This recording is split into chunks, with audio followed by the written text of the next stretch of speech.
What up, y'all? DCFAYGOGUY. We got a special little live stream going on.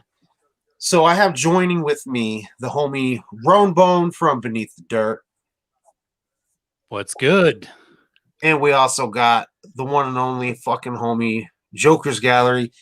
He needs no introduction, man. He's put out countless fucking dope-ass documentaries. Appreciate that, man. Glad to be on here. I always enjoy your live streams and all the videos you drop. So glad to be on here on the live stream. Hell yeah. I know you and me have been trying to hook up for a little bit to talk some Juggalo shit. Hell yeah. Basically, this particular video right here is some shit I've been wanting to do with Roan since like September. Like ICP was in that. They were quiet, not doing shit. He was talking about on his podcast.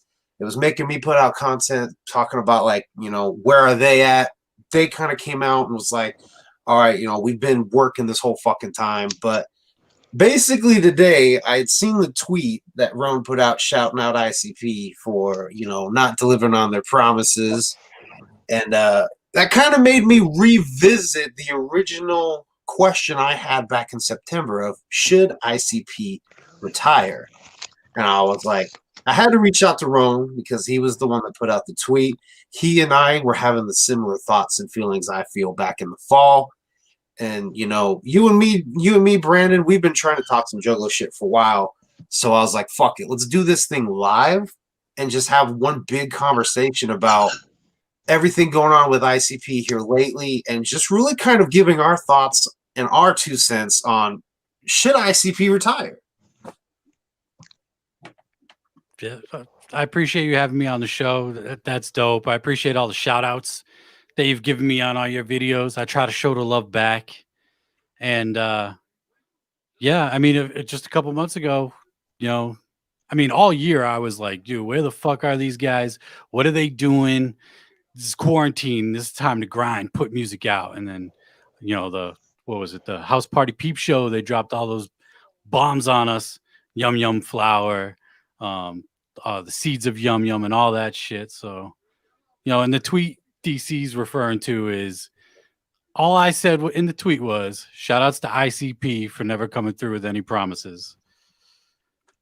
So yeah. And I'm assuming that has to do with the Yum Yum lore that was supposed to come out.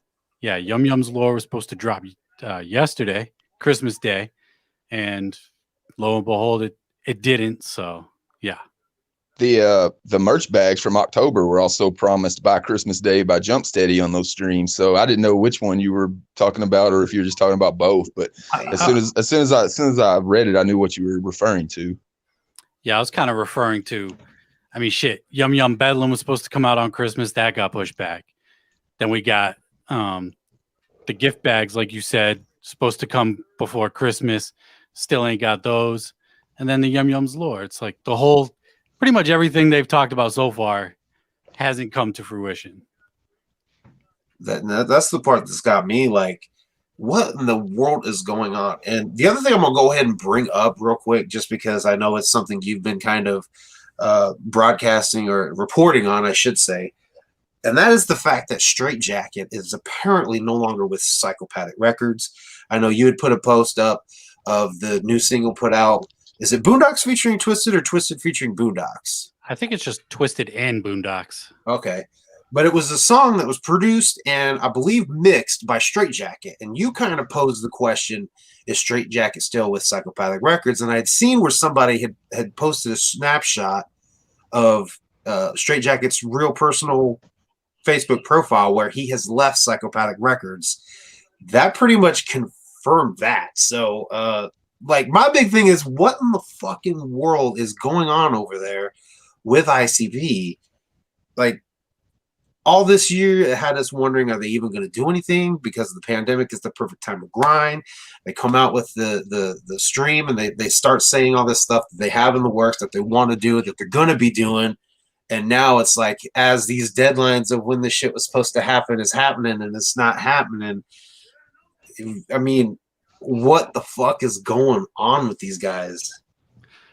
Yeah, tonight on the HelloFresh Holidays live stream, which is, I got it going on in the background right now, Violent J confirmed pretty much that Straightjacket isn't with Psychopathic anymore. He said that they had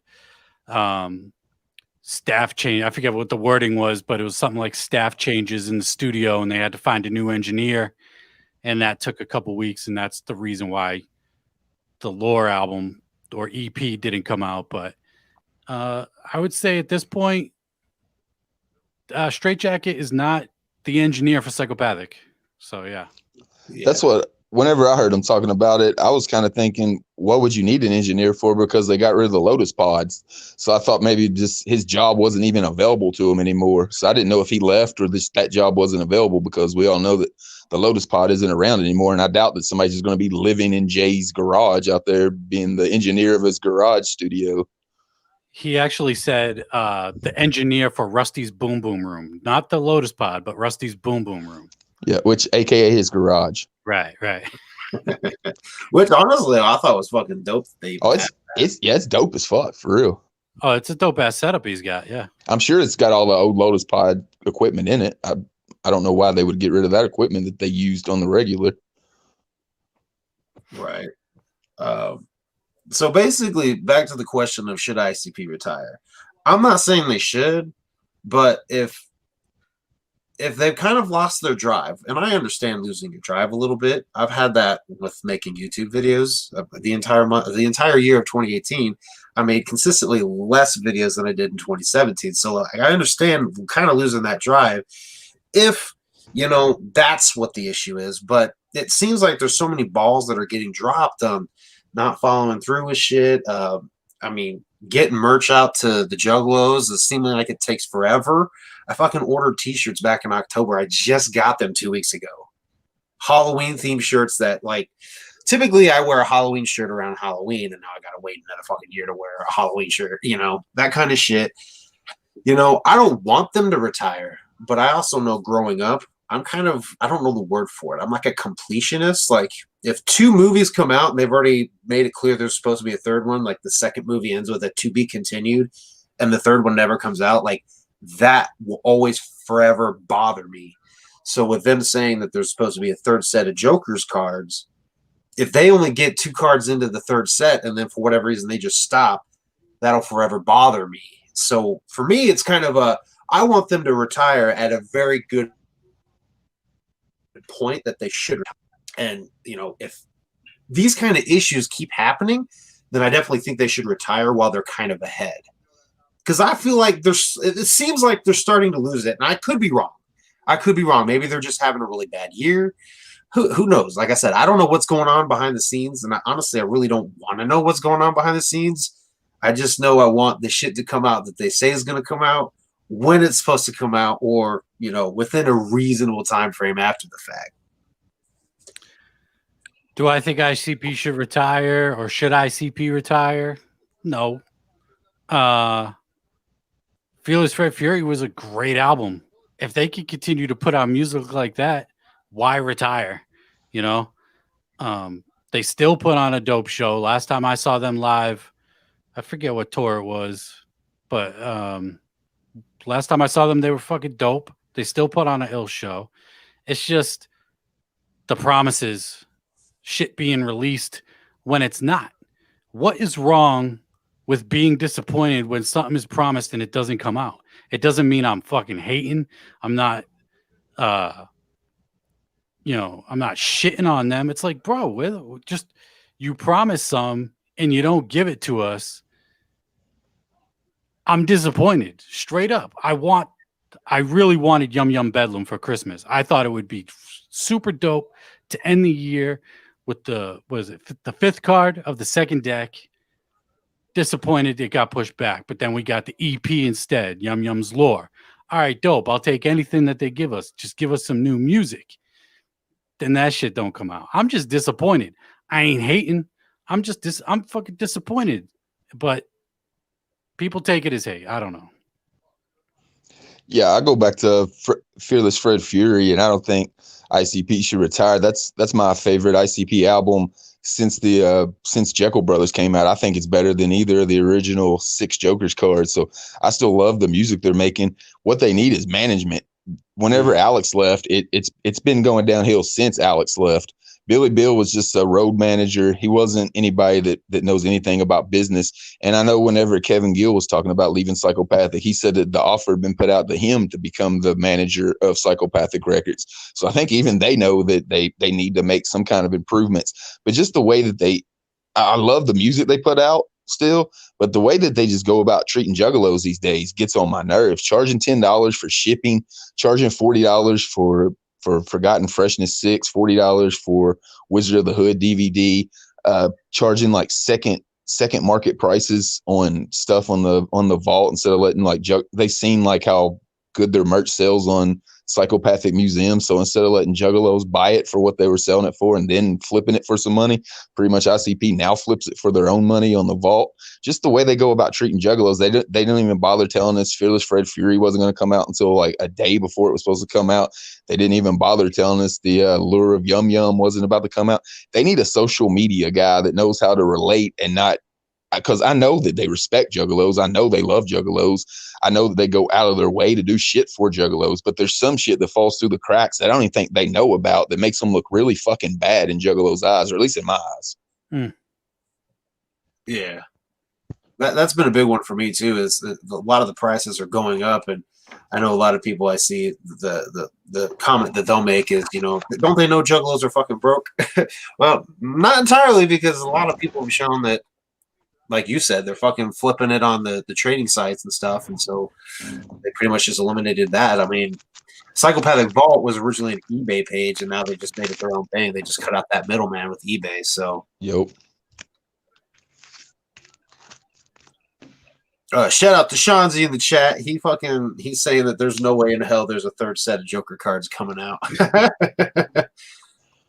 I think it's pretty ambitious with a third deck, but you know, going off what Brandon's saying, yeah, what happened to, you know, I saw you saying that elitism in the Juggalo world is gross. Yeah, auctioning everything that they do for these streams, it is, you know, from what I understand, the tickets for the Big Ballers show weren't that expensive. I think they were like $60, which it's okay, but normally the tickets for that show probably like what, 30 maybe, and you know, for a regular ICP show. But yeah, auctioning everything, auctioning to go to Violent J's house, $10 to ship a CD, and I made the point of charge 20 for the CD and then 5 for shipping. You're still going to get the same price from me, but at least the shipping ain't going to be $10. And yeah, it's still the same price, but it's just, I don't know, man. It's, yeah. Yeah, when it comes to the pricing thing, I've been priced out of collecting physically. I gave up on it. It's almost like they're trying to get physical collectors to stop being physical collectors at this point. Yeah, which fucking sucks, because I'll never give that shit up. And that's the majority honestly, of Juggalos. Yeah, I fucking debated for a good solid day on whether I wanted to buy that Dog Beats album, because like for the longest time I could never justify spending $50-$60.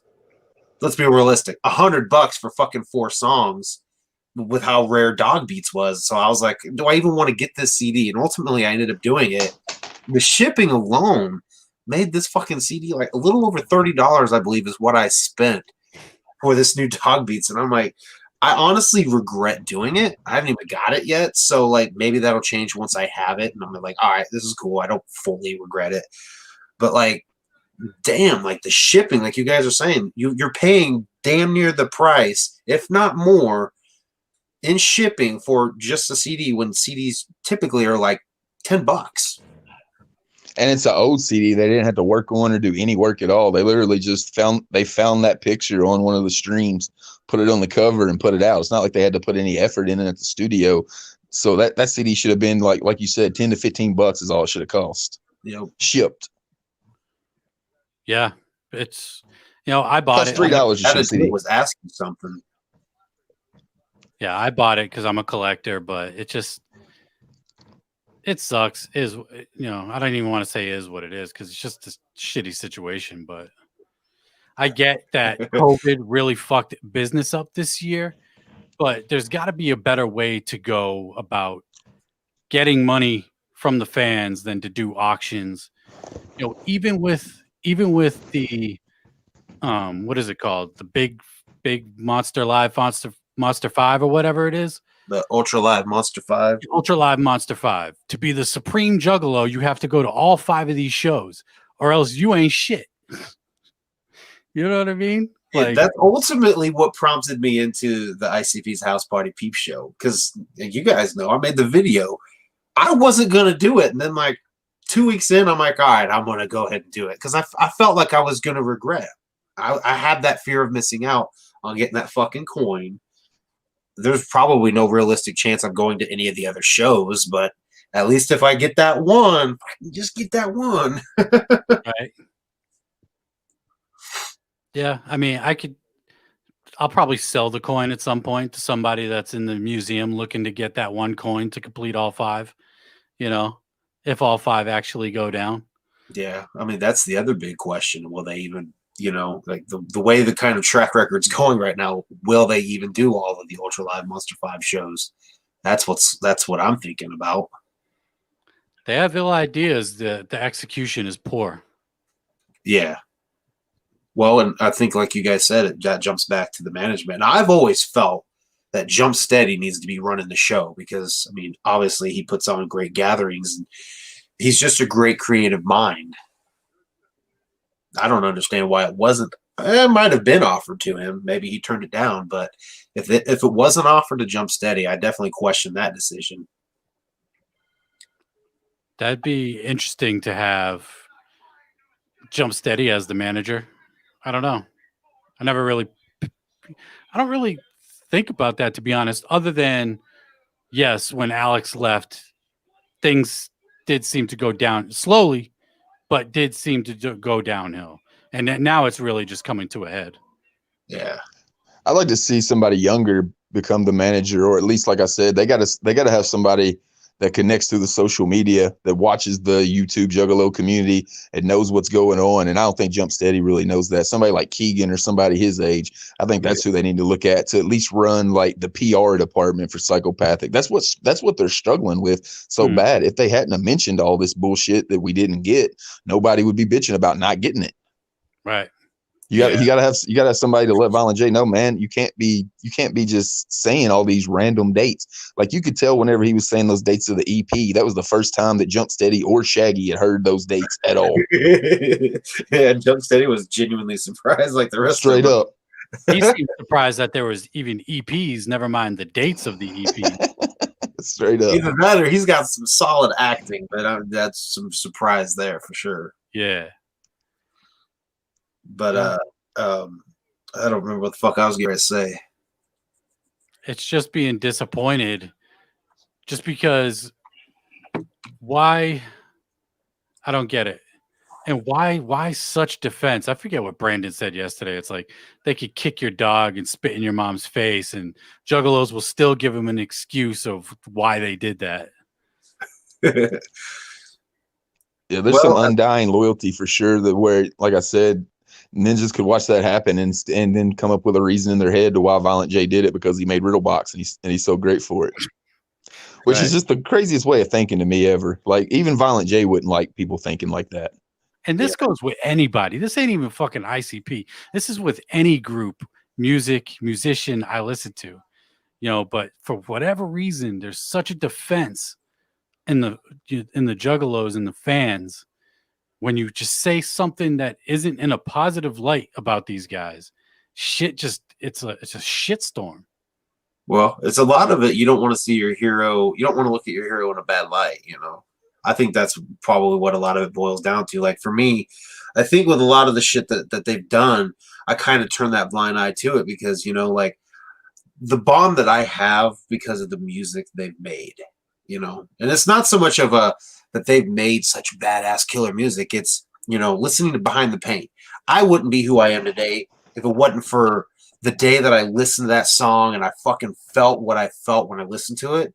I think a lot of it is that, like, I look at the situation, I go, man, that's fucked up. And then I just kind of carry on, and I don't ever go anywhere with it. I find myself defending them less, but I'm definitely turning a blind eye to a lot of shit. Mm-hmm.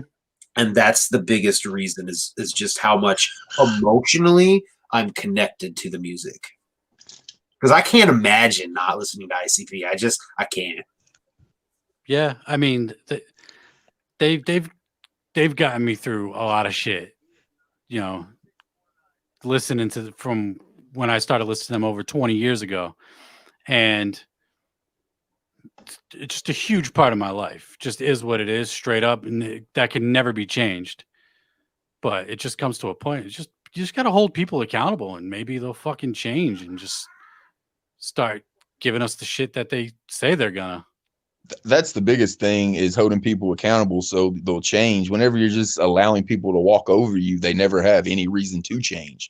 And the people that just allow them to do that, I mean, I wasn't even at the two Hallowickets they were 2 hours late for, but I was mad as hell that they were 2 hours late for the biggest event of the Juggalo year, and then the one show got cut short. They were so late. Like that type of stuff, that's the type of stuff that angers me. Like, you got to make them accountable. Showing up on time is a thing about respect. And I know that the biggest thing in the Juggalo community is respect between the artist and the fans, that they're not even looked at as fans. But if you're going to say that, you've got to prove it with your actions. Yeah. I guess a lot of us, and I'd say a lot of us, I'm speaking for myself, I've been so conditioned to just always assume they're going to be late. Like, me and my wife made the joke, I think it was fucking election night. Joe Biden was late to doing his speech, and her grandma was like having a fit about it. We both looked at each other. We're like, that's nothing. We're used to waiting for 2 hours. You know, that's unfortunately that truth. Like, she was upset that Joe Biden was 45 minutes late to delivering a speech. So I'm like, we've waited 2 hours for a show. Like, we can wait a little longer for some guy to give a speech, you know? Yeah, it shows a lack of respect too. You know, they love the Juggalos and whatnot, but it is a lack of respect of not coming through on your word, not being on time to show up on fucking stage. Violent J wasn't even at Big Ballers the other night. And they didn't announce it, so if you paid for the tickets or whatever, you didn't even get the chance to like refund them if you didn't want to go. Now they didn't even announce it. Right. Oh shit! See, I didn't even know about that. I didn't know what happened with Big Ballas. Yeah, Violent J wasn't there, and you know, not holding them accountable just means, or it shows that you like to be disappointed. Like, and with the excuses, man, the excuses are so lame. Oh, I'd rather them not put out Yum Yum's lore. I'd rather them not rush it out. Well, shit, you shouldn't have to rush it out if you gave us a release date. Shit should already be done, off to distribution, or at least in the mix and master stages of the album. You shouldn't have to rush shit if you have a release date. I hate that excuse. It's the lamest fucking excuse. Oh, they don't have to rush it. We're going to get a good album now. Well, that shows you kind of have no faith that they're going to give us a good album on time. I'm guilty of that one. I think I said that in my video. You know, I'd rather them take their time on it. Yep. And another thing with the random excuses with those October bags, the first excuse was the coins weren't ready. And then it changed from the coins being ready to the CD not being ready. So whenever you originally said it was the coins not being ready, you were kind of misleading there, because obviously the CD wasn't ready either. They give like little delay lies. They try to delay the story along with some lies. And it's just not a good look. It's not, especially whenever you say that you go out of your way to treat your fans with respect. Mm-hmm. And that shit shouldn't be allowed to get out. And that's what I'm talking about with like a social media type person, to make sure that like Juggalos get like some kind of word on stuff, just not being told about things. It just seems like Ron was saying, it's a lack of respect. Yeah, and the excuses and the lack of accountability. It's crazy to me, man. Like, if anybody else were to do this shit, I'd be just as upset, man. I'm looking forward to this. I want this. Clearly, I want this, or else I wouldn't be upset. If I didn't give a shit, I wouldn't even say anything. Straight up. Right. Like, and a good comparison, because I see around in the chat, in which I know you're a fucking piece of shit because you commented in the past on videos. So just don't even try to bother me. You don't bother me. A good comparison of this would be with light. Like, where the fuck is his shit? You know what I mean? But I'm not like beating down the door like, what the fuck, like, you know what I mean? We obviously care so much about what ICP does. We want to see them continue. That's kind of why this discussion is happening. Like, ultimately, my answer is no. I don't want ICP to retire. I don't think they should, but I want them to. I want them to deliver on what they're saying they're going to deliver on. So that's the point of what we're trying to talk about here. Is like, you don't want to tarnish their legacy. Exactly. Exactly. Yeah, you want to go out on a high note. Not saying that they're going out now, but I mean, you don't want to you don't want to tarnish the legacy, man. There's so much good shit, and there still could be a lot of good shit. Like I said earlier, Fearless Fred was a fucking dope album, man. Yeah. Really good album. If they could continue to put out music like that, you know, that would be dope.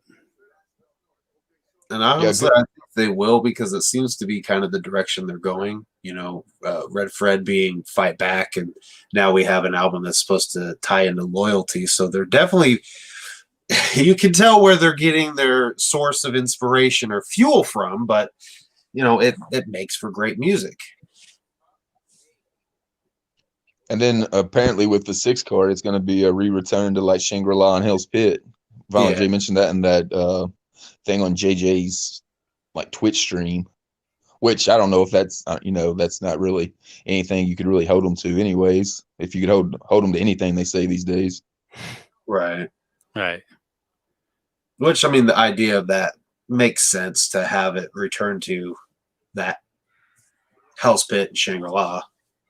Yeah, if they hadn't just did Marvelous Missing Link Lost and Found, which was like the same theory almost, which honestly, that's kind of what I think. I don't know if I remember mentioning it in a video or not, but I remember thinking that they should have ended the second set with the Marvelous Missing Link Lost and Found, because of the themes of those albums. Yep. I think people would have liked them better too. Probably, because you would have had that expectation, you know, with the theme of the music and being like, oh shit, it's like Shangri-La and Hell's Pit, but it ain't slapped in the middle of a deck for whatever reason. Yeah. You know, and not coming through with promises, you know, Twisted. I know there's a lot of Twisted hate, whatever, but they just released an album, Revelation. The shit wasn't even promoted other than Monoxide's live streams. And that was the only way it was promoted, on Monoxide's live streams. And not everybody sees that shit or listens to it. And the album still came out the day they said it was going to come out. Like, what the fuck? An album that, and even Mad Season, wasn't even promoted. Boom, here it is. And it was only talked about through Monoxide's live streams. And it arrived on time. So they can give us shit on time when the majority probably aren't even knowing that it's coming. But if you pay attention, you know it's coming, or at least hope it's coming, and then it's there. I think that kind of shows you a little bit of why all the artists wanted to leave. It's because it was just so hectic over there. You never knew what was going to come out, when it was going to come out, how it was going to be promoted, if you was going to get a video or not. And you look at Magic Ninja, whenever they say something's coming out, it's coming out. It's getting a merch drop pack. It's getting a video. They're going to promote it on their Twisted YouTube channel and on their Spotify channels. Pretty much like it almost seems like what we're sitting here doing, where we're picking apart things that we've seen Psychopathic do that we don't like. That's pretty much what they did that whole time they were there. And they're not allowing that type of stuff to happen with their label now that they've got it going. Yeah. Yeah. And you know, and the music is dope, you know, but I think ICP is capable of putting out dope music. I went back, you know, Phantom just recently celebrated an anniversary last month. Yo, that's a dope fucking EP. I forgot how good that shit is. Like, front to back, there's not one skipper on that EP. That shit is fire. Yeah, I find myself enjoying the skits a lot too. I know most people didn't care for them, but I do. I fucking enjoy them. For me, that was good for like one listen. I'm not big on skits and shit like that. I usually ain't, but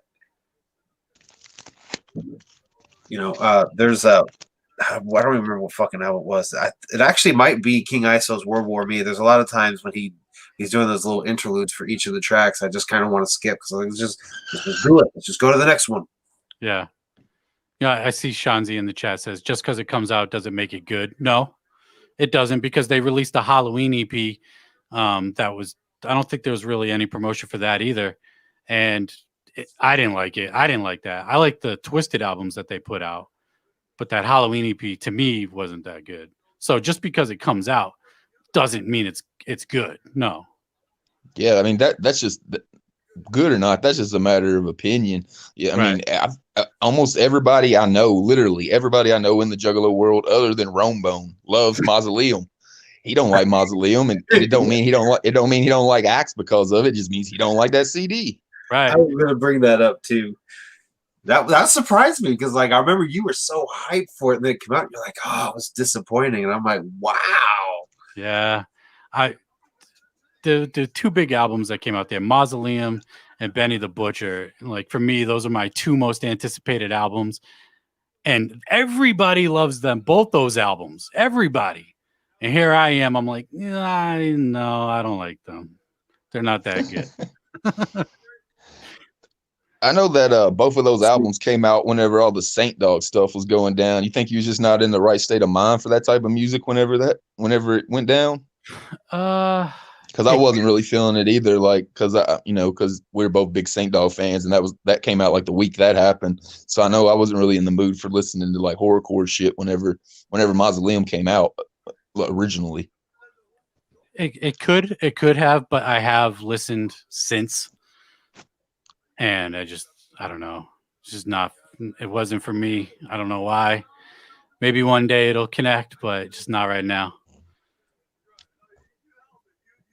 I've been that way. Like, it took 2 years for the Tempest to connect with me. Now it's one of my favorite ICP CDs. See, I enjoyed the Tempest when it came out, and every Juggalo I knew was like, "Oh, it sucked," and I'm like, I like it. I enjoy it. That's how I knew Bang Pow Boom was going to be good, though, because then when Bang Pow Boom came out, everybody's like, "Oh, this album's fucking great." I'm like, "All right, cool." I already got like the stamp of approval because the people saying that the Tempest sucked were fucking praising Bang Pow Boom. I'm like, "All right, cool. We got a good, solid fucking album." Then they later revealed it was the first Joker's card in a new set, and I'm like, "Okay." Yeah, Tempest to me. I don't know if you watched that UFCD show on I can't remember the channel. Studio 17. Studio 17. I watched when they had the Tempest on. There's a couple more songs that I like than before, but it's still just kind of mid to me. I mean, it's not Joker card level, but I went from to where I bought it whenever it came out the day it dropped, and within a month I took it back to the CD place to trade it in. And then I watched Family Underground, and they had a bunch of it playing under like the videos, and it was used really well and pretty much highlighted what they were talking about in the documentary. I found myself really digging those songs after that. And of course, only one I liked out of the gate was Serial Killer. Other than that, I didn't really like the album. Now I like the whole album, other than Mexico City. Yeah, that's the one song I fucking skip. So that might be the worst ICP song ever. You talk about them coming out with Bang Pow Boom, and it was like the Dark Carnival returns, and it's the first card of the second deck. It seemed like they were kind of like re-energized during that time. I remember like crowds weren't necessarily dying out, but they were like selling out the venue here again when Bang Pow Boom and Mighty Death Pop came out. It was like they were selling the venue out. Now it's kind of like they're not. It's close, but not. You know what I mean? It just doesn't seem as rabid, I guess. The year that Bang Pow Boom came out was the most successful gathering ever. So they were really hitting on all strides then. And it was good music. Like you said, it kind of popped. It brought all the original Juggalos, like the Juggalos that I knew here locally in Owensboro that had fallen off after the 6th. I played on Bang Pow Boom, and they were back again. And I think you really seen that at shows. It kind of brought the guys back out that kind of had kids and things like that. And now I think that's kind of what they're going through again is the fans that they've picked up in 2009, I think those fans that first started being Juggalos then, I think now they got kids and wives and things to worry about. So I think you're kind of seeing you're kind of seeing like it was with the first wave in like 2006, whenever the original Juggalos started having all the families and you can't afford to go and you know your wife won't let you and things like that. You can't find a babysitter. I think they're going through that now with the Juggalos they picked up in 2009, because you got to think that's 11 years ago. So those ninjas that were 15 are now 26 and got kids and wives and things to worry about. So I think they're pretty much going through the same thing they were going through in 2006 right now. Yeah, it's definitely a rut right now for sure. I think if they just stay to their word and follow through, if they just follow through on what they say, you know, they can recapture that feeling. But the feeling of disappointment is like, it's just, you know, when you're a kid and, you know, your parents are like, I'm not mad at you, I'm just disappointed. It's like, oh, shit, dude. Oh, Yeah. You're disappointed in me? You're not It's even like, just be mad at me. Right. Right. I could deal with mad. That's fine. But shit, you're disappointed? Like, what the fuck, man? That's how they should be feeling right now. Like, I'm disappointed, man. You know, And you got to think some of those that Juggalos. pretty much back to is like, rather than announce the dates and not follow through with them, just stay quiet, you know. Granted, I know I was starting to doubt that they were doing anything, but still, like, just say you're working on a new Joker's card. I'll shut up. I'll wait. And then you also got to think that some of the reason that the tours aren't so packed anymore is, like we've been talking about, there's some Juggalos that feel disrespected, so they're not going to show up. Yeah. Like, the biggest thing about the Juggalo community was the respect. And like, if some of those Juggalos aren't feeling that respect anymore, they're not like I said, they're not going to find a babysitter. They're not going to fight with their wife to be able to go. They're not going to drive 3 hours, pay $30, probably spend $90 at the merch stand. Like, you gotta have Juggalo love for that. And like right now, a lot of ninjas ain't got Juggalo love because they don't feel like they're getting it back. Yeah. That's what sucks. And that's where the magic came from with the Joker card, with the second deck coming out, is that clown love was all of a sudden, that energy was back in the Juggalos and the clowns. And that's what we got to find again. Right. They need to, I think, to get that spark back is to regain the trust, whether people want to admit it or not. I mean, there's clearly no trust because it's like everybody's commenting,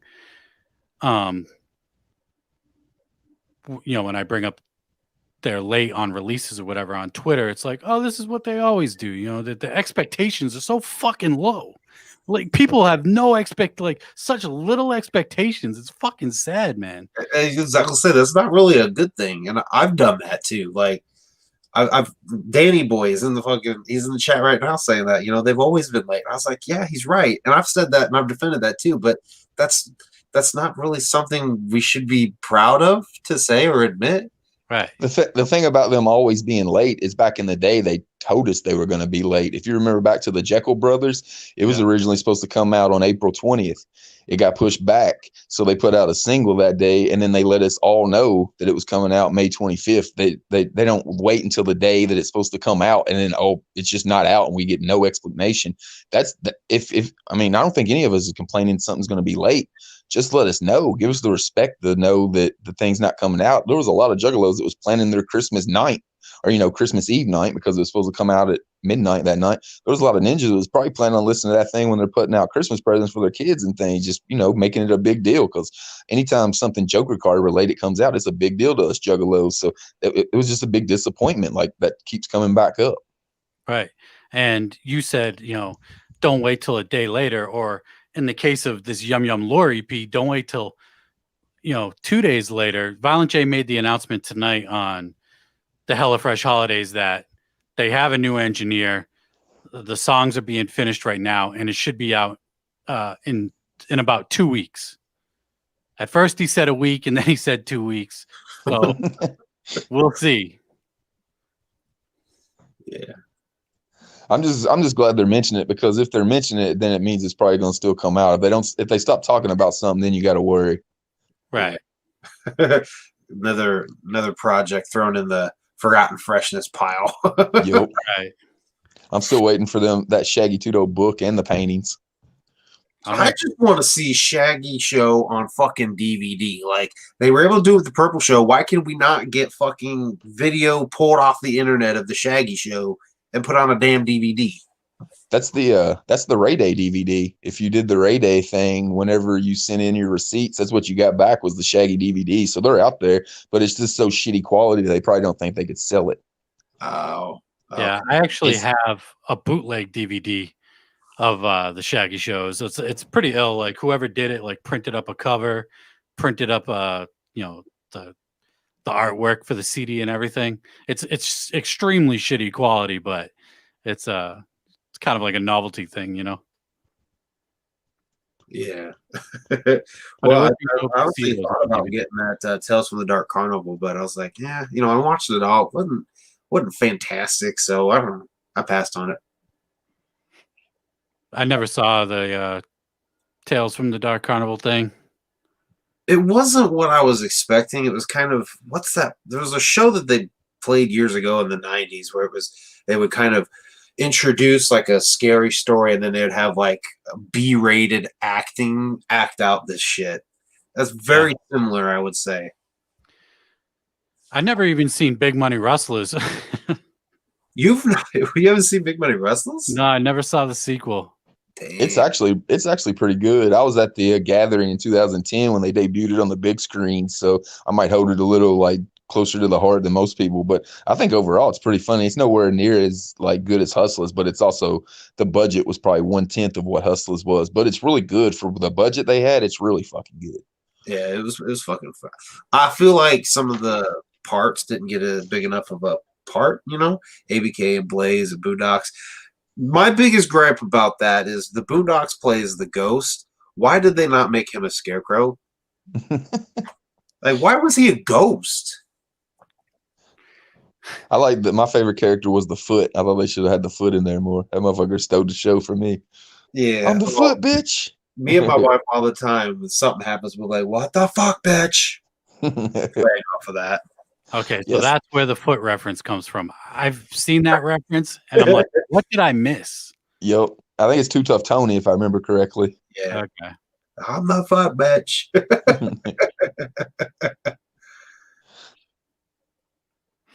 But yeah, I want the new music. You know, the December streams haven't been as good as the October streams. Tonight they did the escape room with Ouija Mac. I watched the first one before I hopped on here. They did 2 rooms, and it was one of the better streams this month. But overall, I think they had all the ill ideas, and they just did it all in the October streams. Like every October stream was fire. That shit was so dope. I was like, fuck yeah. When they announced that December one, I was like, take my money. Take my money. That October shit was so dope. And then the December one, I'm like, oh, cancel. Sorry, we ain't doing this again. The October ones were so good because I don't think they thought they were going to do any more. So pretty much everything fresh they thought of went into October. I did like the slideshow, though. I wouldn't mind if they did those once a week on the streams where they just put up pictures and they talk about it. I watched that thing twice. It was so good. I really enjoyed the JCW and Jay's house, too. I thought that was really cool. The first one in October, JCW was horrible. It was like wrestlers that nobody had ever heard of other than Rhino. And so I wasn't expecting much on the December JCW, but it was great. It had of course, it had Shaggy and Jay commentating. At one point, Jay forgets to lock up his pit bull, so the pit bull attacks one of the wrestlers, and Jay's got to go into the match and grab the dog and bring him out. And like Jay feels bad that he had to be mean to his dog, so he's feeding the dog during the show. And Shaggy's like, "What the fuck am I doing? Am I here by myself so you can feed your fucking dog? Get your ass in here!" It was just so much like it was so hectic and unplanned. It felt like an old school ICP event. I loved it. That's awesome. See, I'm not a big JCW. I'm not a wrestling fan, so like anytime that kind of shit happens, I usually don't fucking watch. Yeah, even when I was at the gathering, I didn't even go to the JCW events. I'm not much of a JCW fan. It was just kind of always like shitty wrestling. But whenever you got Jay and Shags, 3D and Guido commentating, it really helps to make the entertainment value go way up on that. That's something to keep in mind then for the future. And up for this month. I got in trouble for October's because I didn't speak to the missus before I did it. And she's like, I mean, you could have just said something to me. And I was like, all right. And then the more I thought about it, they didn't really offer a gift bag for December, and I hadn't got my one for October, so I haven't even signed up for December. So I haven't watched any of the streams. I know some of them are out there on YouTube. I just haven't. I've been busy with work and trying to keep going on getting the YouTube grind back up. So I didn't distract myself a whole lot with the live streams. Yeah, I made the point. I think I made the point in October where it was like, even though I'm getting the gift bag, and I still want the fucking gift bag regardless, those streams in October were worth the $66.50, even if we weren't to get a gift bag. You know what I mean? Yeah. I still want the fucking gift bag, goddamn right. But in my opinion, those streams were worth the price tag that they had. These December streams, really, I'm just paying for that Yum Yum Lore CD at this point. That would honestly be the only thing that makes me subscribe for this month, is to get that CD, which I could probably scoop it off of eBay for that price anyway. So, right, it'll probably hit the vault at some point. It's true. You know, all the leftover copies or whatever. That's what people were saying about the Hollow Wicked single, because they just didn't press up like 50 of those. You probably got to press up like 250, 500 or something. So those probably end up on the vault too. Yep. Oh yeah, just like Ricochet and whatever last year's Hollow Wicked or the Big Ballers CD, that's up on the vault right now. You know? That one was from 2 years ago. Yeah. The MC Breek song. Yeah, all that shit. It's not as exclusive as you think. It will be for sale eventually. I wonder if they'll if all the Monster 5, whatever the fuck they're called, the live Monster 5, after all those go down, are we going to see coins pop up on the vault for sale? I imagine so. Buy the fucking West Virginia coin for $66.50, you know? I mean, would you be surprised? No. Nope. Honestly though, if that was the case, I would buy it, because you gotta consider I live in Indiana, so flying out to West Virginia, getting a hotel, I'm gonna spend that much money anyways. Oh yeah, it'd be a good deal for you. It'd be a shitty deal for the people that actually flew to those concerts to be the exclusive people to hold those coins. Right. And then your exclusive Supreme Juggalo shit really ain't worth that much in the end. My big thing, okay, the reason why I want that Juggalo card, I'm a big guy. I gotta have at least a 3X. And even then, it's snug. This is a 3X shirt, and you can see it's hugging my shoulders. So I prefer to get 4X. But every time I get in fucking line, it's nitpicking at what I can actually get in the size that fits comfortably. And I end up getting 3X. And half the time, after the first or second wash, it doesn't fit as good. And it's just one of the ones that hangs up in my closet now. So I want that card because I want to get in early. I want to get a discount. And I want to get the fucking shirts that I want in the size that I want. I wouldn't even say that it's a good idea executed poorly. I think it's a bad idea executed poorly. The whole Supreme Juggalo shit. Aren't we supposed to be kind of the same? You know what I mean? Like, we all got into this because we're, the scrubs, the outcasts or whatever. You feel like you're an outcast or whatever. Well, now I remember all the times that Jay says that the Juggalos at the ICP seminar are the elite Juggalos. I always comment and say, no, they're not. The ones that are buying and supporting the albums, those are the elite ones, because they're the reason why you're able to continue doing it.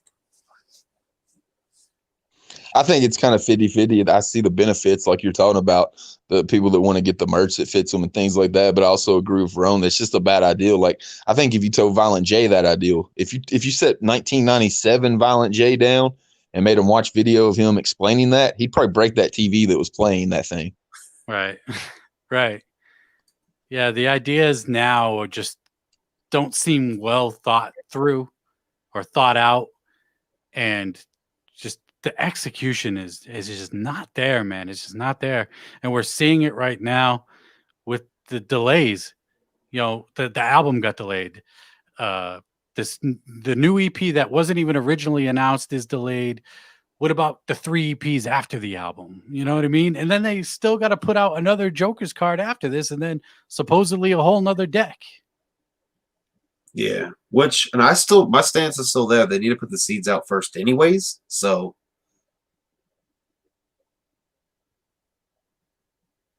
we got a super chat, $5. Buzzgatch, Ben Eat Dirt, be hating. Go make some dope stuff for people if you're not that happy with what's happening. All I hear is basement crying. Yeah. I say it all the time. I'm just some asshole in my mom's basement talking shit on the microphone. I ain't fucking hating, man. I am disappointed. What is wrong with being disappointed? That like this whole thing of, I caught so much shit on Twitter yesterday for posting that, you know, shout out to ICP for not following through on their promises. I caught a lot of shit.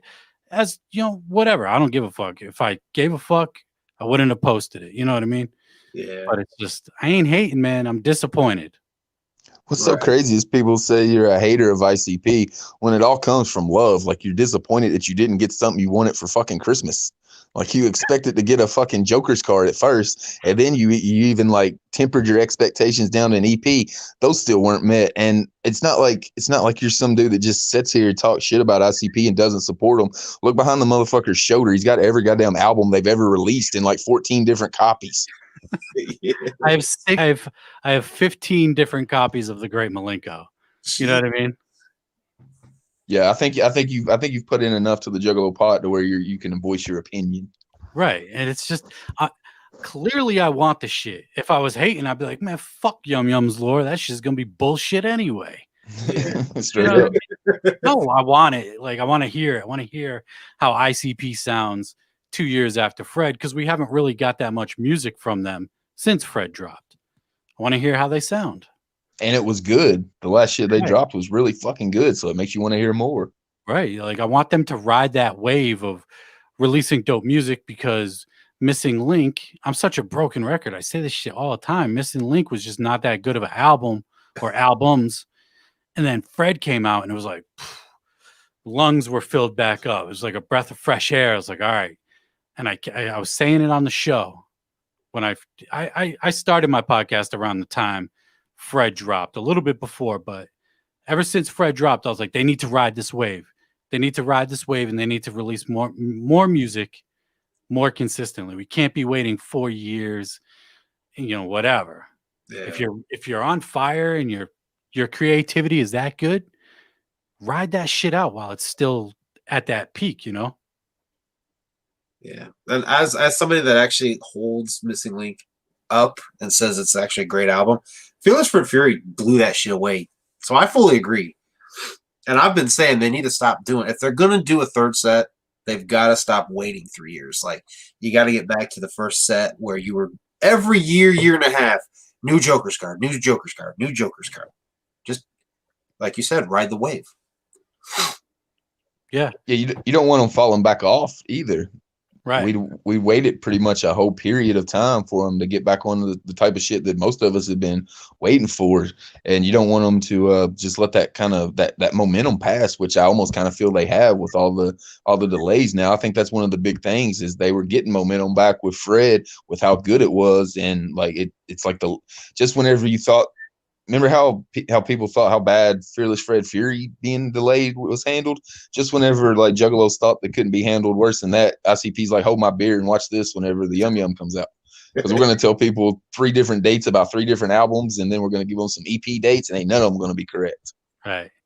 And what are your guys' thoughts on the two newest singles we've got? You know, Ding Ding Doll and Mr. Nothing. Ding Ding Doll, I love it. Mr. Nothing Man, it was kind of like this for me. I filmed a reaction. I didn't put it out. You can actually kind of see in that reaction if I ever put it out. In the beginning, I was kind of like, it's kind of a slow song. It grew on me. I honestly haven't even gone back and listened to it again. But Ding Ding Doll gets constant rotation. I absolutely love that song. Like, every time you say that you don't like it, Ron, I'm like, how? But, you know, I mean, that's your opinion. I love it, though. I love it. with me, it's almost like it's just so familiar hearing Jay and Shaggy or even just Jay on a track that almost my ears are just tuned to like the music. But what I picked out in the two songs that kind of worries me is with the new producers, it seems like they're more just beat makers than producers, and it didn't feel like it was fully developed songs to me. It sounded like they had a beat and then they had the lyrics and they didn't have the magic added in. Yeah, that's where Mikey Clark comes in, because Mikey Clark could be like, why don't we try, maybe say it this way?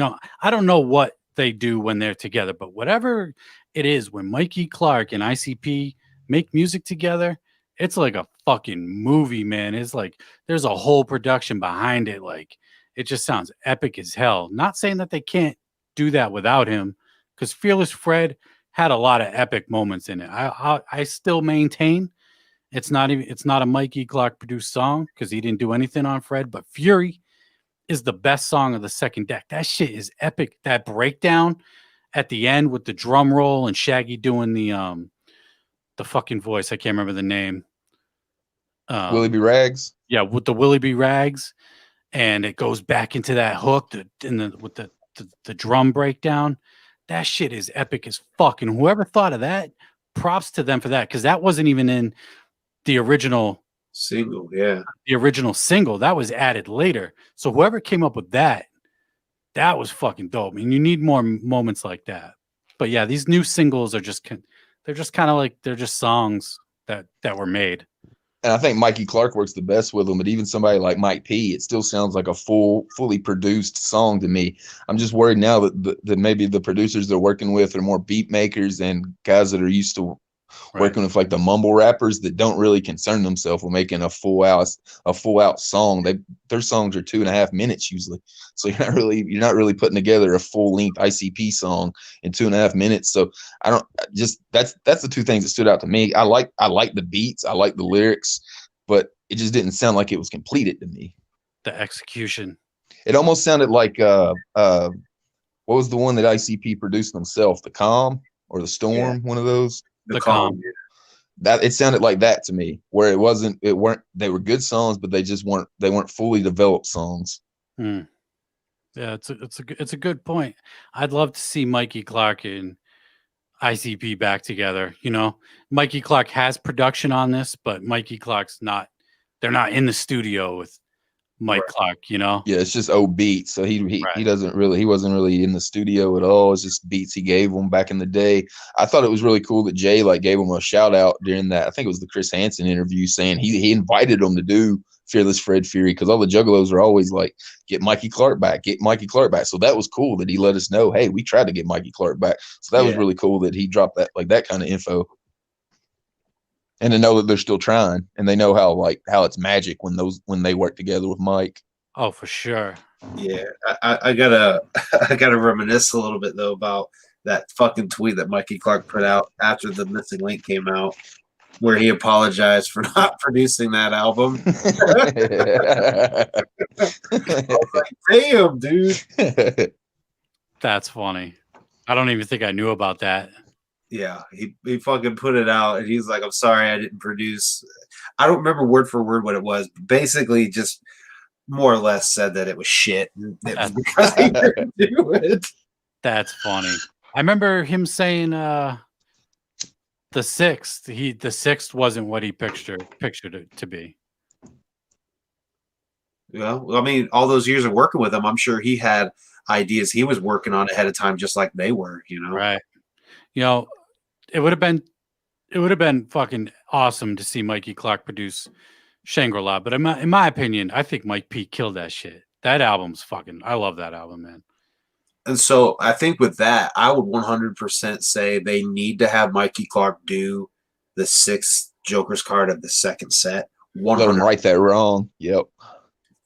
Yeah, to not redeem themselves, because Shangri-La was so dope, but to give him that opportunity, or if he would even take it, like they said, he tours with Kid Rock. He's probably making way more money doing that than he's doing producing an ICP album. And I would say he probably made more money from All Summer Long, that Kid Rock song, than all the work he ever did with ICP ever. Yeah. And it's not even exaggerating. No. No, it's not. And actually, all the time that song's fucking playing, and if I see somebody rocking out to it, I'm like, oh, you like this? Yeah. You know, the guy that produced that also produces ICP's music. Oh, yeah? I do that all the time. Dance, and I'm like, not even gonna fucking acknowledge, like, there could be good music in ICP. You just refuse to listen to it. Right. Yeah, I do that. I used to do that all the time. I used to work at a bar when it come on a jukebox. I'd be like, you know how you always hate on ICP? Their producer made this shit. Right. Right. But Yeah. I was gonna make another point, and I can't remember. I was talking about Mikey Clark producing or working with Kid Rock. Yeah, I don't remember. Jump Steady said he tried to get him at the gathering even, and he wouldn't show up. So I guess they said he was going through like personal stuff. So hopefully he gets shit together. And like you said, it would be really cool to have him work on the 6th, because like DC said, I bet he has ideals that he's had since like 1998 that he's had in the back of his brain for the 6 Jokers card that he could pull out. He might even have some beats and some tracks and some song ideals. yeah, that's what I was going to say. If there's something that he had already started but never finished because they just kind of had that falling out. Yeah. Well, I remember what I was going to say. They worked with, they started working with Mikey Clark during the second deck, Bang Pow Boom and Mighty Death Pop. But they, went in the Behind the Paint book, Violent J said during the Bizarre era, it just became stale working with Mike Clark because they just had worked so much, such long hours, whatever. It just became, studio became stale. Think about all the music that they recorded for Bang Pow Boom and Mighty Death Pop. There was 3 different versions for Mighty Death Pop. 2 of them came with 2 like completely different albums, and then you had the Too Short cover, whatever the fuck that song's called, and Freaky Tales. Yeah, Freaky Tales, and then Bang Pow Boom had all those extra songs as well. And then he toured with them as their DJ that entire time too. Yeah. Right. So maybe it became stale, maybe not, or that could have had a little bit of a factor in it. And then you throw in he's getting mad paid from Kid Rock, so he's really in no hurry to do anything he doesn't want to. And if you've been on the road with somebody for like you said, working in the studio on basically 5 albums and then touring with them, you probably want to take a little bit of a break. Right. But definitely give him that opportunity for the 6th, like exclusive opportunity to produce the whole shit, without a doubt. I bet I wouldn't be surprised if they don't go to him and be like, they go to him first, like, hey, you down or no? We're gonna work on an album. And just like they did with Fearless Fred. Right. Yeah. Hopefully he'll take it and kind of look at it as, I missed my chance last time. Let's do it this time. That'd be fucking dope, man. Mikey Clark is one of those, he doesn't have like standout beats, you know what I mean? But his production and what he adds to the group is like, it's just that secret ingredient, I guess, Mm-hmm. And if he declines, I've always wanted to hear an album completely made produced by Seven. See if he could do what he did for Abominations, because Abominations I think is the best sounding horrorcore album ever as far as like sounding flawless production wise. I'd love to hear him like what he would do in a whole album with ICP, especially a Joker's card. Well, I don't know how big of a fan are you of Tech Nine? I listened up to like 2012 until he became kind of too mainstream for me. Okay, so Tech has a couple albums where he and Seven like basically were so hand in hand with it that Seven made beats that was like everything Tech wanted in the song. Seven did amazing fucking jobs, and it was Something Else, and I believe Special Effects was that way. They basically worked together crafting that shit, and the shit that Seven did on those 2 albums, for him to sit down with ICP and do that shit, I'm with you. I want to hear an album just like that. Yep, that's the same way with Abominations. Monoxide said they sat in a studio for over a year with Seven. He was like Most Tasteless 2 weeks, Freak Show a month. He's like Abominations over a year, and you can hear it in that fucking project because we put our blood, sweat, and tears into that album and sit there with the producer the whole time. If ICP would do that with Seven, I mean that could be something as good as the original Joker's cards. Mm-hmm. I would agree, but at the same time, Seven did a lot of production on Missing Link. That's true. He had a lot of production on those 2 albums. I think the singing is what throws Missing Link off the most for me, though. I think It's Young Wicked. see, I don't know. I like Young Wicked, even I if like his singing over his tracks. I don't like it mixed with ICP tracks.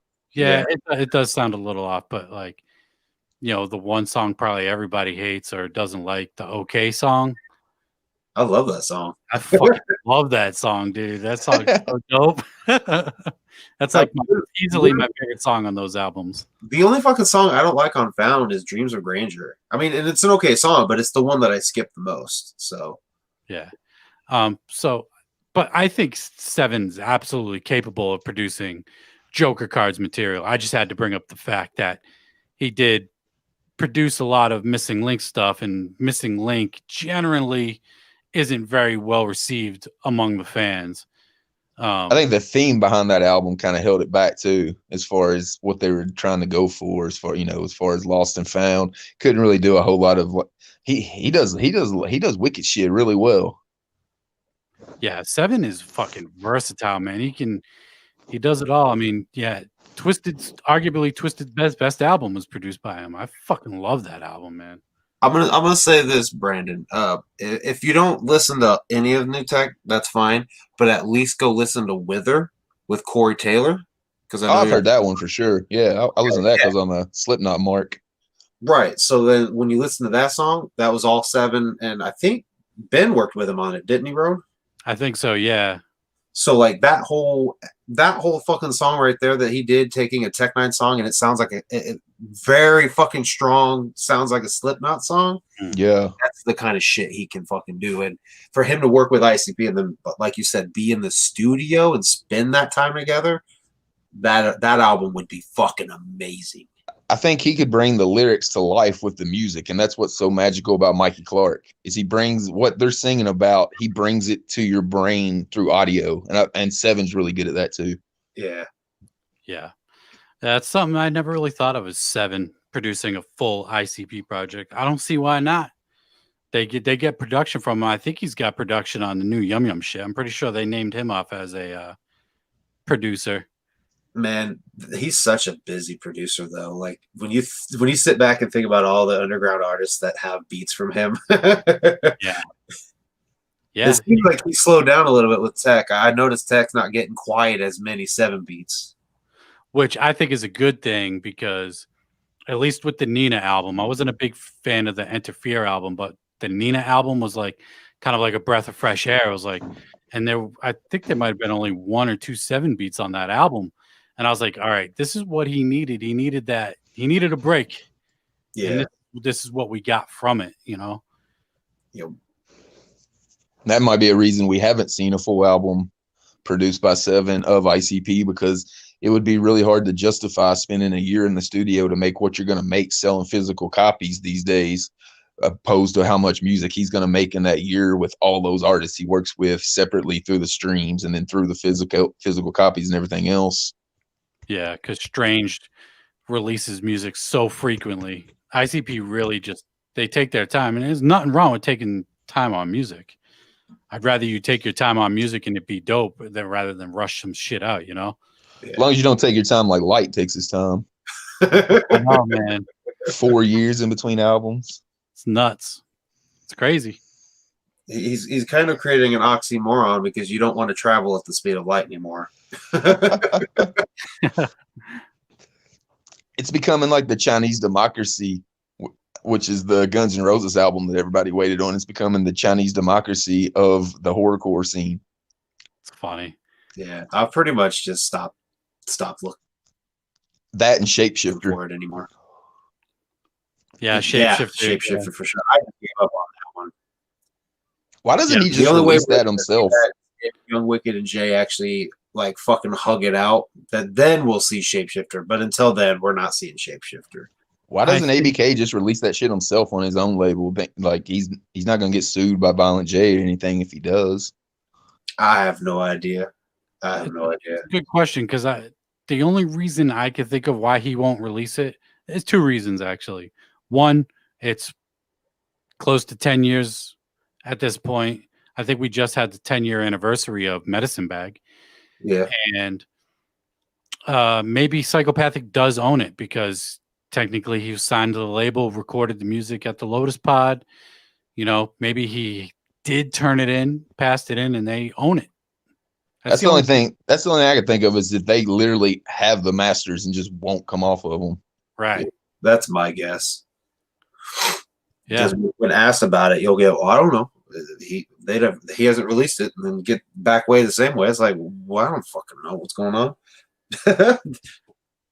Yeah, I don't understand holding the masters of underground artists. I don't really know what you're gonna make off of it. It seems like the best thing to do would just be to sell it, work out a deal to where you figure out an amount that's that works for both sides to where they can purchase it. Even with Twisted, I mean, look at what they do with Twisted's back catalog. Nothing. They sell them for $1 a copy whenever they have like warehouse sales and things like that. If they ended up, they sell the masters to an album to Twisted for 50 G's. That's 50 G's ICP got in their pocket, and then all of a sudden Twisted can print up vinyls and reissues and merch packs and shit like that and actually make money from it. So I don't see why anybody's masters are really being held. They need to figure out a way to just kind of come together and figure out a purchase price for those so people can get the music. It's like the Cottonmouth Kings. Like the Cottonmouth Kings fans are the only ones that are really paying with the master situation. It doesn't really affect anybody but the fans because they can't get your music anymore. Like it's sketchy as shit trying to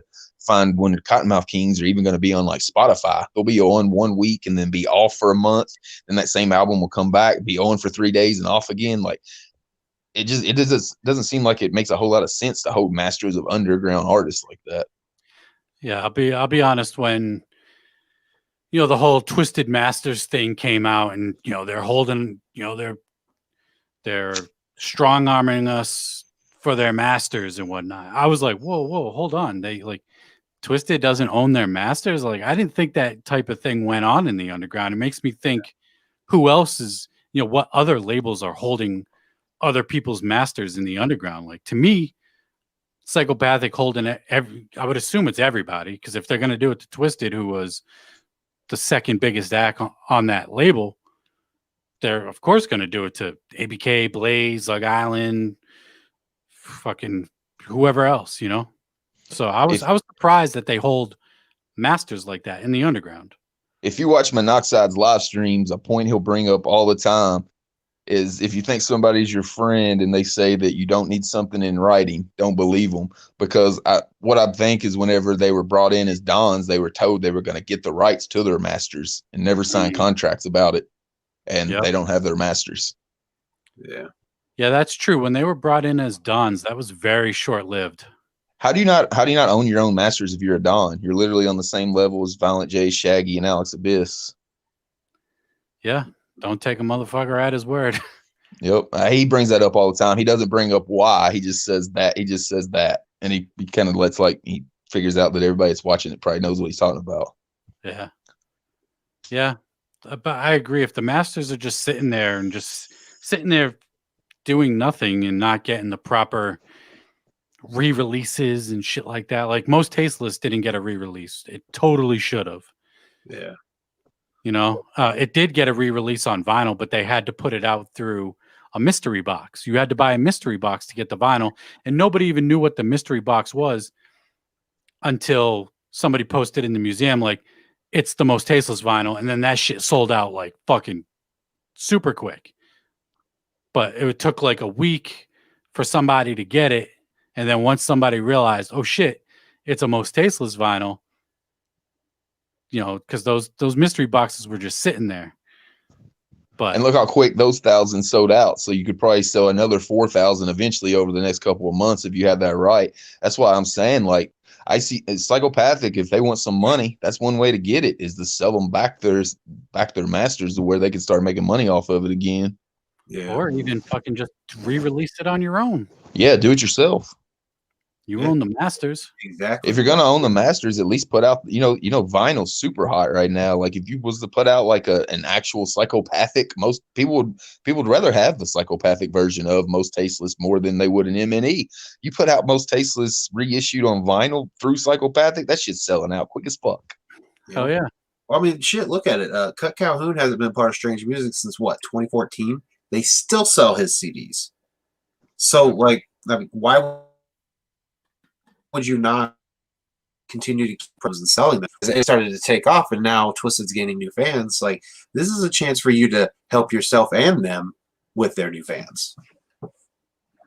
Like, there was money in doing that, and they just like gave them the masters. I'm like, why would you do that? Yeah. Like I said, I'm surprised that they even held the masters. I didn't realize that went down. And for it to be such a big deal to give them their masters back, that was like, that's what I didn't understand, because they do nothing with them. It's like you're acting like they're asking for your firstborn kid, but like you're literally doing nothing with those things that you're saying are so important to you. Right. Like do something with them or sell them. They're just sitting on streaming, making pennies, actually fractions of pennies. Streaming ain't shit. You get a fraction of a penny per stream. And you start putting out those reissues, like DC was saying, there's new Twisted fans now. Speaking of streaming numbers, have you seen like the streaming numbers for the year for everybody? Like you can look up to 3 artists a day and see their entire like run of how many streams they had throughout the year. And Generation Nightmare got the same, like damn near the same amount as Fearless Fred Fury, and Mad Season almost got the same amount as Fred Fury, and it's only been out for 8 months. So Twisted has definitely got some new fans that would pay $20 to own Most Tasteless on vinyl, and even like a reissue of a CD, because even that thing's like $40 if you want to get one on like the museum or something. So there's just tons of money they're sitting on right there. Mm-hmm. Yeah. I mean, fuck, I'm not a new Twisted fan and I want a Most Tasteless vinyl. Right. Yeah, because the vinyl they did release, it was like a different cover. It was kind of whack. Yeah, I mean, it was definitely like not one that somebody would definitely want the psychopathic version of that. Like I said, more than even the MNE putting out an official version. That the one they put out was almost like bootleg. Like they couldn't even say what you were getting in the mystery box or anything like that. They did that with the Blaze EP, his self-titled EP. Yep. They did the same thing with him. I think they actually tried getting the rights for it, because with the Blaze EP, it actually has an M&E catalog number on it. If you own the vinyl, it has an M&E catalog number. So I think they might have been in the process of getting that master back, but when everything went down, ICP was like, nope, fuck that, and shit. all deals are off. I think that's probably what happened with Most Tasteless too, is they printed up 1,000 copies thinking they were going to be able to sell them, and then like the shit went down. Yep. It's unfortunate. Yeah. Yeah, that just hurts the fans, and it hurts both artists' pocket, because ICP could be making money from it and Twisted could be making money from it. In a scene that's like dwindling, like we're talking about, whenever your concert size is dwindling. At Twisted's concert, their attendees are dwindling just like ICP's. It's not like it's just ICP, it's the whole Juggalo culture. Right. So both groups could use that money that's just sitting there collecting dust. Yeah, 100%. Mm-hmm. Yeah, when I go to shows at the Palladium now, it's not still a lot of people there, but it's clearly not a packed house. Yeah, around here you used to have to buy tickets within probably a week of them coming out. There was no like walking up and buying them at the door back in 2000, even in 2009 when we were talking about Bang Pow Boom coming back out. Like they did a tour. The Bang Pow Boom tour, Head PE opened for them, and those tickets sold out like immediately. And then even they did Ballas in 2017 in Nashville, and those tickets sold out immediately. And now you go to the same place and you can walk up and buy tickets the night of the event and get in, and it's not even crowded. Yeah, it's hard for me to gauge that where I'm from, because they tend to move around a lot. And the last few times they've come around, it's been very small venues, so it looks packed. But how many people are we actually talking? Like when they did the Wicked Weekends last year, they were up in Hobart, Indiana, which is It's basically right there where fucking Chicago is. It was Yep. in an old movie theater and it was small. It looked nice. I remember walking in, I was like, damn, ICP got booked here? Which was also funny because later that night there was somebody bitching about all the Fago, and I'm pretty sure it was either an owner or somebody that ran the store or the business, you know. So that was kind of comical. Like, y'all did not prepare then. But it all goes back. They could bring back that wanting to go to shows if you just followed through with what you promise, you know? Yep. And just That's that, like why I we were said talking earlier, about feeling that clown love, just feeling that clown love again, like where it seems like they treat Juggalos special. Yeah, it doesn't seem like at times, and over the last couple months, I gave them the benefit of the doubt. I was like fully back on. I was like, yeah, man, this is fucking dope. We're getting new music. These October streams are fucking awesome. And now it's like it's kind of dwindling off again. I'm kind of back to where I was middle of earlier this year, where I'm like, all right, what the fuck is going on? What are these guys doing, you know? Mm-hmm. Yeah, and it's hard to keep building that up, that anticipation up every time if you don't know if you're going to get let down once again. So Right. every time, it's like the boy that cried wolf. Every time it happens, it just affects it the next one that much more, to where you don't get as hype because you don't know if you should get as hype because you might not get the fucking thing. Yeah, Violent J said tonight, Yum Yum's lore should be out in the next 2 weeks. I'm not expecting anything at this point. Yeah, well, seeing that disappointment leads to straying away a little bit, because this last year I've heavily started listening to more strange music artists, and that's just because there's a lot of music that they're still consistently putting out, and you know, that's what I want to see ICP do, is consistently keep putting it out, because they make fucking great music. Yeah, consistency is key. I tweet that every once in a while. Consistency is key. That was the name of one of your episodes before. Yes, sir. Uh-huh. It really is, man. 2020 is almost over. My new episode will be out on Monday, and I didn't miss 1 week this year. Hell yeah. You know, every Monday, 52 episodes. I think I did more than 52 this year. I think I had a couple extra bonus episodes, but there wasn't you didn't wake up on Monday and there wasn't an episode. Consistency is key, man. It really is. It really is, in music, in entertainment. Just in general, yeah. Yeah. I would just love to see them follow through with just follow through with what you tell us. And no excuses of, oh, at least it's not being rushed, you know. Yeah, there was no reason for it ever to be rushed until you announced a date for it. Right. Exactly. Like, don't announce that fucking date until you fucking got that shit out to the fucking CD presser. Like, then tell us that shit's coming. Like, Twisted has already proven twice you don't have to promote albums, and they're gonna sell and stream just as well as the ones you promote. They didn't do shit for Mad Season or Revelation, and both of those are almost near Fearless Fred Fury numbers, which got promoted the fuck out of. Yeah. Well, see, that was one of the things I always said about Abominations. People were like, oh, they handled it poorly. They didn't promote it enough. I was like, did they need that, though? You say new Twisted album, Juggalos fucking went out and bought that shit. You say new Joker's card, we're going to go buy that shit, even if, I mean, and a very good point is Big Hoodoo's Red Book. Like, he fucking announced the album coming out. Boom, I went and pre-ordered that shit and got it, you know? He didn't have to promote it. He told me a new album coming out. I was on it. So I think go ahead. I think the thing that people didn't like about Abomination's promotion is Big Hutch had 3 music videos produced that year, and Abominations had 0.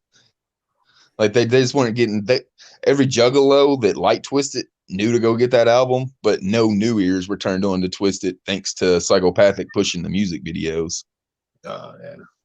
Yeah, the promotion behind that album was poor. And for it to be, you know, one of their best albums, you know, that album, they leveled up to a whole new level on that album. And the promotion for it just wasn't there. They, you know, I think they didn't have enough copies to send to stores. You know, that was 10 years ago. People were still going to stores to buy CDs. You know, Best Buy was still selling CDs, you know, back then. It took 2 weeks to get the pre-orders too. They didn't have enough. They didn't have enough CDs for even all the pre-orders. Yeah, it's crazy. You know, back to the consistency thing. I know not everybody's a fan, but Ouija Mac, dude dropped like 6 projects this year, 4 solo projects, and I like him. I like them all. I think dude killed it this year, and he sticks to his word. He said this album's coming out. His customer service too. If he fucks up on something, and you hit them up, you get a reply because they fucked up on one of my orders. They didn't send me a CD. I had ordered like 3 CDs or something. I was trying to complete my collection, and I hit them up. I immediately, like within a day, got a reply, and then like a day after that, you know, because when I got the reply, I was like, "We'll give you tracking for the new, for the replacement."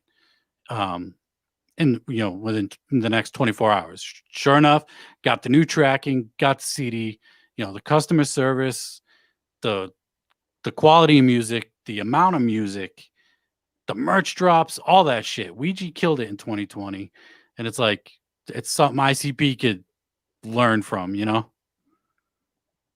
Yeah, I don't like Ouija at all, musically or personally. Like the way that he tries to, he says that any kind of love, like any kind of Juggalo love is good. Like whenever like celebrities wear Juggalo shirts, he'll like put it out there like they're wearing it because they like us instead of, and actually they're making fun of us, like they're wearing it ironically. Like I don't think he gets that part of it yet. He's just like, what, whoever's rocking it can rock it, which I don't dig that type of philosophy either. I'm like an old school Juggalo. Like we used to beat people down and take their shirts that were like that. But there's one thing I can't knock is the fucking dude's hustle. Like that dude fucking comes out with his music as much as fucking Tech Nine did whenever he was fucking like just coming out with his divorce and needed money. Like he's coming out with music like he needs money. Like he's needs money because he fucking just got divorced. Yeah, man. So yeah, there's one thing I can't knock his hustle for sure. Yeah. I definitely give him props with that one. But I do hate that he charges $25 for fucking slipcover CDRs. That's horrible. Yep. They're not CDRs. I'll give him that. They used some to of them were. Some of them were. The albums that he was pressing in the beginning were CDRs. The new shit he's doing now aren't CDRs, but they are in a slipcase. Like that should be $10 delivered to your house, like for that type of quality, especially whenever it's music getting made through email. Like it's not like he's in a studio with these people. He's getting beats and he's putting them over himself and sending it back to the producer. It's not like he's paying for studio time. That should be like $10.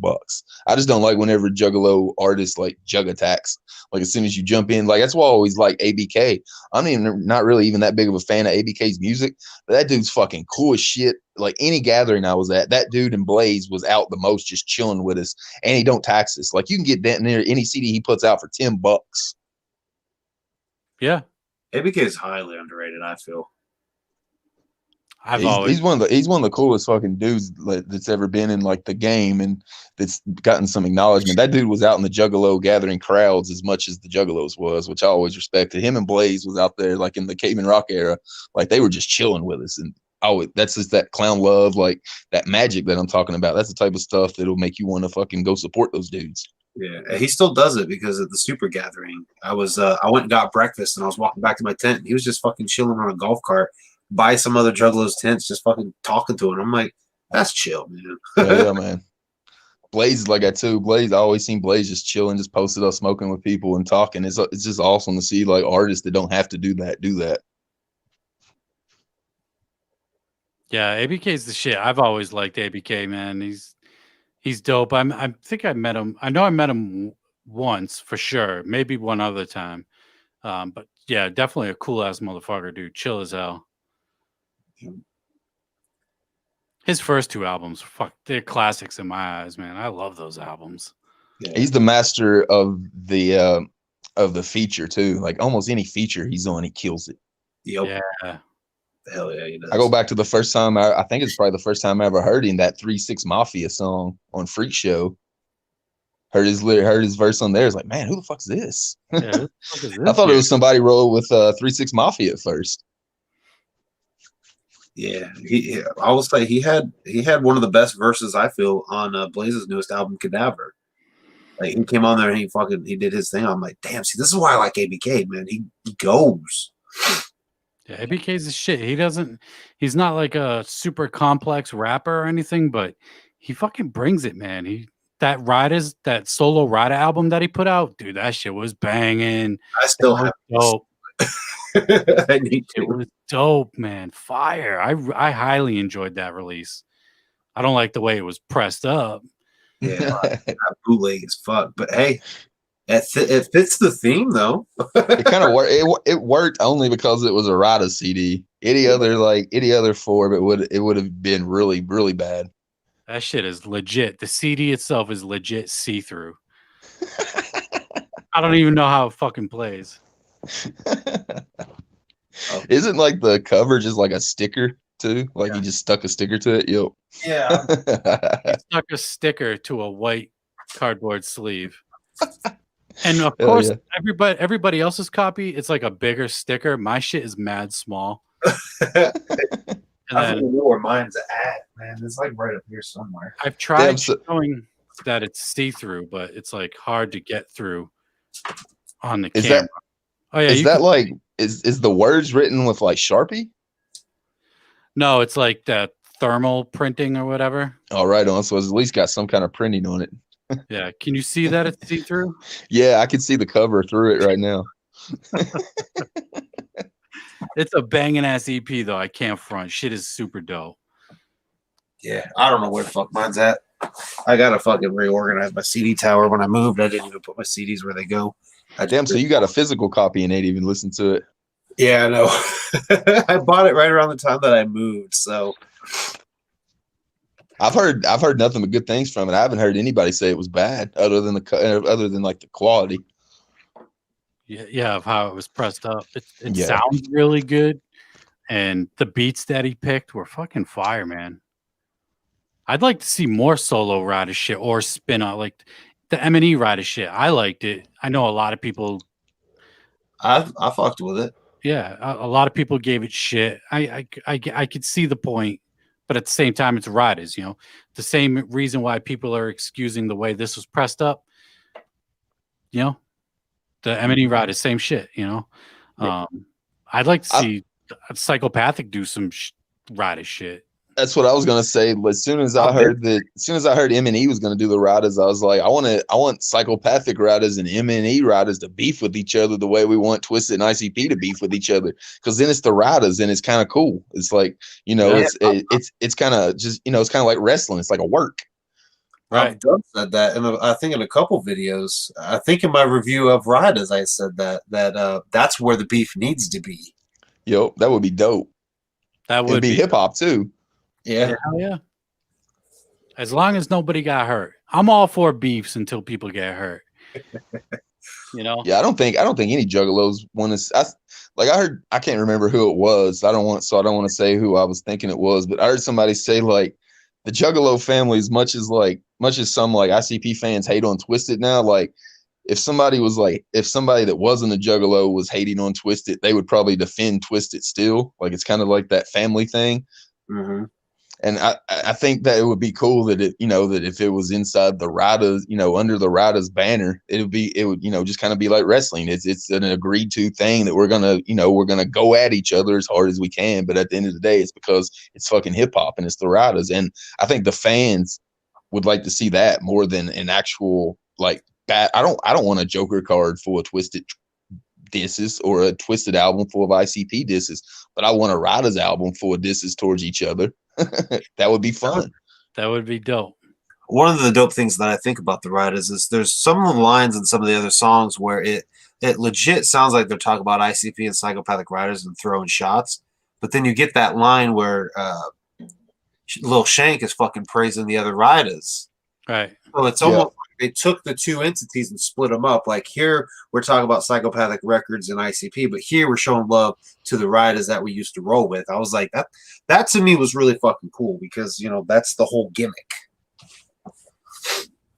Yeah, I thought that was dope. So they always like they do it kind of subliminally, but they still give ICP a lot of love. You know, if whenever they do Blink in concert, they allow Violent J's like intro of that song to play. They don't sing over it or anything. They just like play it. So they still got love for him for sure. So it would be cool to see them like get their beef out over like hip hop beats, doing it through the riders. That would be the way to do it. It'd be fun as fuck, and they both made money from it. Hell yeah, which we know they love to do. I mean, who doesn't like making money? Both sides. Yeah, I love money.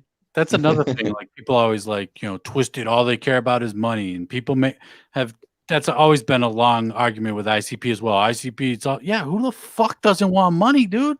Right. Well, and when people say that about ICP, I was like, they didn't hide that fact. That Woodstock interview, they blatantly said we're here to get paid. Yeah. 100 G's, 100 G's. See, sitting right here, 100 G's. Yeah.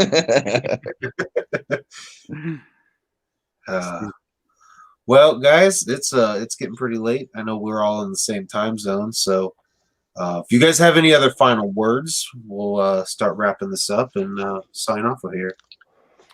All right. Should ICP retire? No. Just stop disappointing me, please. DC, thank you for having me on the show, man. Absolutely. I'm glad to do it again, man. It's been a while.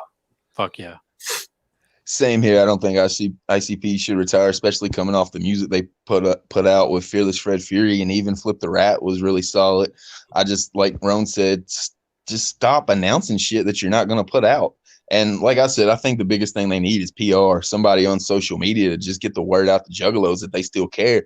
I mean, you can tell whenever Shaggy gets ass shit on the Keegan and the Creep show, that's like their live podcast, he don't pay attention at all to nothing going on. Like somebody asked him about the Hollow Wicked single, and he said, yes, coming out on October the 1st, like always. And he thinks about it for a second. He's like, oh no, wait, we give that out of Hollow Wicked, don't we? So he like, that's how like much he don't give a fuck about the business side. And I don't even think like Violent J is that much on the business side. He's more the ideal guy. They need to get somebody for social media and PR to let people know that they're not the ones that are fucking dissing Juggalos. They're not the ones that are not caring that we don't know that shit ain't coming out until after the date it was supposed to come out and it's not there. Like, that's just the bad look that they're giving themselves unnecessarily. What they're putting out whenever they put shit out is fucking fire still. Like, those fucking streams they've put out throughout October, like 95% of them have been good. The ones in December, like, they haven't been as good, but what they've been working with, they've given us everything they could for those, and the music is still good. Just stop telling us that shit's going to come out until you know it's going to come out, and I don't think anybody could really bitch about anything. Yeah. Well, it's funny that you mentioned Keegan and the Creep, because you can see how successful they're being doing that, and that obviously inspired the month of streams in October. So it's capable. They're capable of doing it. So for my final sign off, should ICP retire? No, but you guys got to get your shit together for sure. And if you guys feel like you're starting to lose your momentum, then yes, you need to retire, not mid Joker card. Like, get the 6th out. If you feel like you guys are ready to tap out, tap out. But, you know, get your shit together. You guys make great music. Keep doing what you do, but do it right, like we've all been saying tonight. Yes, sir. Hell yeah. All right. Yay. Everybody in the chat, I want to thank you guys for tuning in. Ron, thanks for joining. Brandon, thanks for joining. Looking forward to the new documentary. You keep killing it with those. And I'm telling you, Fear Factor documentary. You have to do it. Got the Biscuitmentary out, brand new, just came out on December, and then of course Dirtjumentary. That's been the one that really blew up. It's over 200,000 views and like 4 million minutes of watch time. So you check that out. Just search Dirtjumentary and it'll come up. Right on. So I want to thank you guys for joining me. I want to thank everybody in the chat for being here. Thank you guys for watching, and I will see you guys next time.